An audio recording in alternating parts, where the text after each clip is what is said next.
Believe it or not, we are closing in on the end of the school year, and for high school juniors and seniors, this is a stressful time.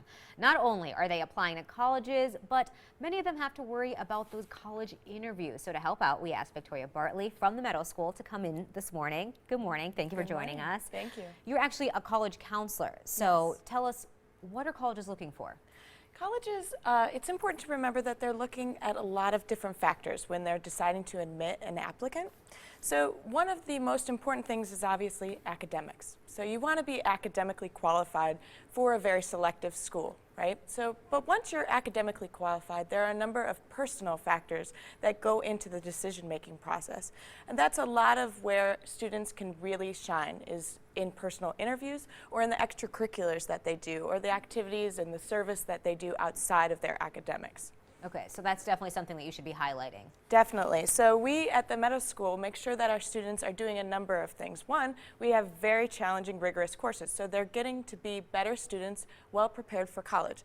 But then we're also having them participate in extracurricular activities, whether that's athletics or the arts or music or community service, which we actually require at the Meadow School because we want our students to become a productive member of their community.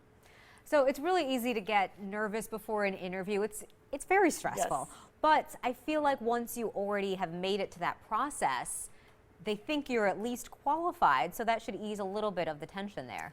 Yeah, so it's important to remember that everybody gets nervous for interviews and that the people interviewing you have been in your position. So a lot of times people think of admissions counselors as these kind of scary people behind closed doors who, you know, are just judging you. But they're really just people like you and me, and they want to see students succeed. So they're there to get to know you personally, not necessarily to judge you. It's not quite like a job interview. So they're both informative and evaluative. They want to get to know more about your personality, but you don't have to perform a certain way in an interview. So you can just be yourself. And that's actually my #1 tip for an interview, is to be yourself. You can't guess what they want to hear, so you just need to do what you do best. Perfect. And then, so it's the morning of the interview. Mm-hmm. What do you need to do? What are some tips to maybe boost your confidence, look the part? What sort of things are you looking for in that regard? So I tell my students at the Meadow School, we do some mock interviews, and I don't make them dress up for it or anything, but when they get ready for the interviews, I tell them, think about dressing up to go to a nice play. So you don't have to wear a tuxedo or a suit to an interview, but you certainly want to look professional. You don't want to wear something you painted the house in, for instance. You know?